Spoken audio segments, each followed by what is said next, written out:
Panibagong opportunity ang naghihintay ngayon kay dating Strong Group Atletico SGA head coach Charles Chu matapos tanggapin ang alok sa kanya para pamunuan ng Phoenix Fuel Masters. At Heidelin Diaz nakatakdang magturo ng weightlifting sa Universidad ng Pilipinas, Diliman. Yan at iba pang balitang sports sa report ni Kyle Basa.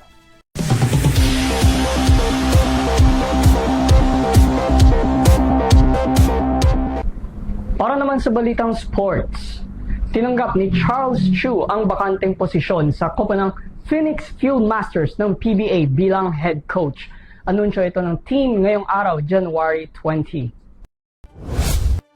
Simula next conference ng PBA, simula na rin ang serbisyo ni Charles Chu bilang tagapagtakda ng mga plays ng koponang Phoenix Fuel Masters. Ito ang pinakaunang head coach experience ni Chu, ngunit masasabing hasa na ito dahil mayroong 15 years of experience na. Kabilang dito ang pag-coach niya sa iba't ibang team sa PBA tulad ng Meralco Bolts bilang assistant coach, Converge Fiber Xers at marami pa sa ibang liga. Pinalitan niya ang former head coach Willie Wilson at susubukang makatungtong sa playoffs sa susunod na komperensya. Magtuturo si Olympic gold medalist Heidelin Diaz Naranjo sa University of the Philippines, Diliman bilang propesor sa Departamentong College of Human Kinetics.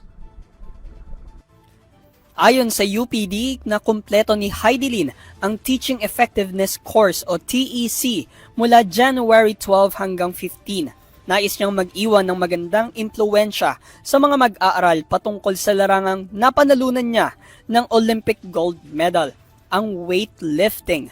Binigyang diin niya ang importansya ng pagkakaroon ng kaalaman at ang pag-intindi sa weightlifting bilang competitive sports dahil natuturang regular event na ito sa palarong pambansa.